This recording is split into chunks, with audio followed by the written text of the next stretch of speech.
This section is the last few pages of your book that I've created for you. I'm not going to elaborate on any one thing. You can read it over, and of course if you have questions you can always call and ask me. There is a section on poisonous plants. You can go over that and see what you have in your yard. I will tell you that not all these things are going to cause death in your dog, so don't be nervous about that. Some of them may cause them to drool, some of them may cause them to have an upset stomach or diarrhea. I will tell you from personal experience that avocado is not poisonous to your dog. It says it's listed on here. If the pit is swallowed whole, it can cause an obstruction, but the avocado itself is not a problem for your dog. I spent $75 trying to figure that out. Calling a veterinarian, so don't get suckered into that. The next article in here is on separation anxiety. We tend to create that in dogs. Some of my puppies, you know, are a little more needy than others based on the parents, and I will go over that with your individual puppy if I think, you know, it has a genetic inclination for that and what not to do. Again, it's the mommy babying thing, you know, poor little guy, I'm leaving, and just elaborating on silliness.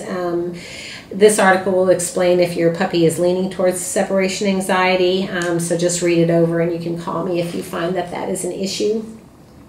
There are some articles in here on grooming and the doodle hairstyle. There is a ton of information on my website on grooming. There's a link on there that you can refer to. Liz, my groomer, has created a book, and you can order it online if you're so inclined to groom on by yourself. We will be doing a complete grooming segment on this video in a little bit, and we'll show you how to trim between the eyes and pull ear hair and clean their ears and so forth. But these articles are just to be used as a reference. I do recommend you getting this ear clear from Jackie. She will go over that. This is the best product that's on the market to prevent yeast infections in your dog's ears. If you use it once a month, or usually associated with the groomer when you get your dog groomed, just clean your dog's ears out and put this. You'll probably never have an ear infection. For my families here in Georgia, there is an article on here on Spayingneuter Georgia. This is and people that are out of state may probably have a similar program in your state. It's cheap neuters and spays. I think the spays on here are $75 and the neuters are $49 or $50 now. There are a ton of participating vets around the Atlanta area. You just have to order the certificate. The certificate is good for 6 months. I will go over that with you more when you pick up your puppy. It's not a chop shop or a scary place. I mean, several of my veterinarians that I personally use participate in this program.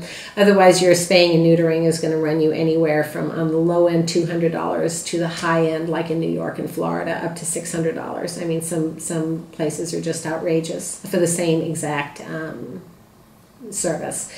So anyway, that is also in here.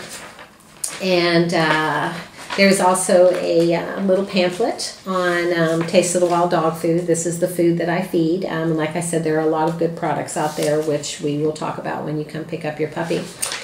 And that concludes this segment. And